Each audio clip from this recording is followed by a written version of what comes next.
سازمت وطن. این دومی است.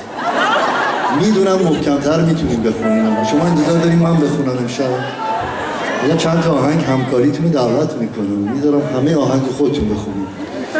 پس این آهنگ رو با هم دیگه لطف میکنیم همدل و همزبان بلند میخونیمش.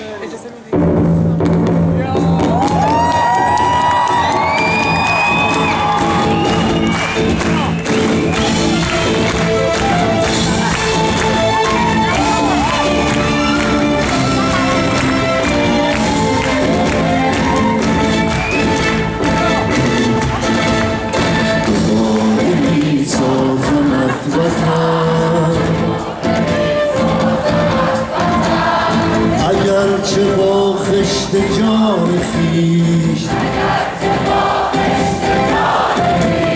ستون به سقف تو میزنم، اگرچه با استخوان خویش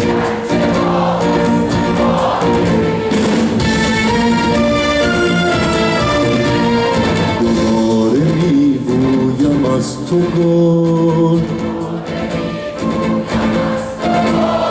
به میل نسل جوان تو، دوباره میشویم از تو خون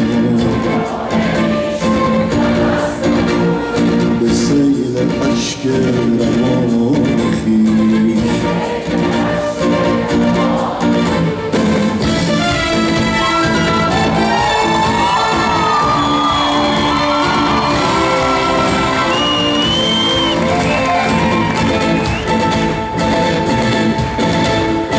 اگرچه 100 سال مردم به گور خود خواهم ایستاد که بردارم قلب اهرمن به نعره آنچنان خویش. اگرچه پیرم ولی هنوز مجال تعلیم اگر بود، جوانی آغاز میکنم کنار نوباوگان خویش.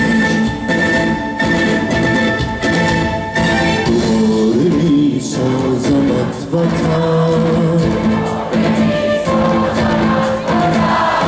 اگرچه با خشت جان خویش ستون به سقف تو میزنم، اگرچه با استخوان خویش.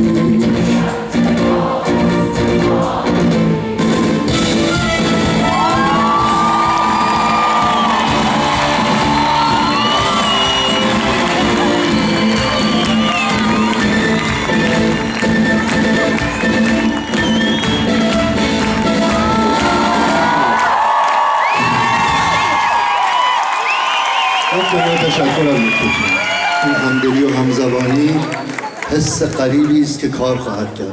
امیدوارم همه همدل و همزبان باشیم.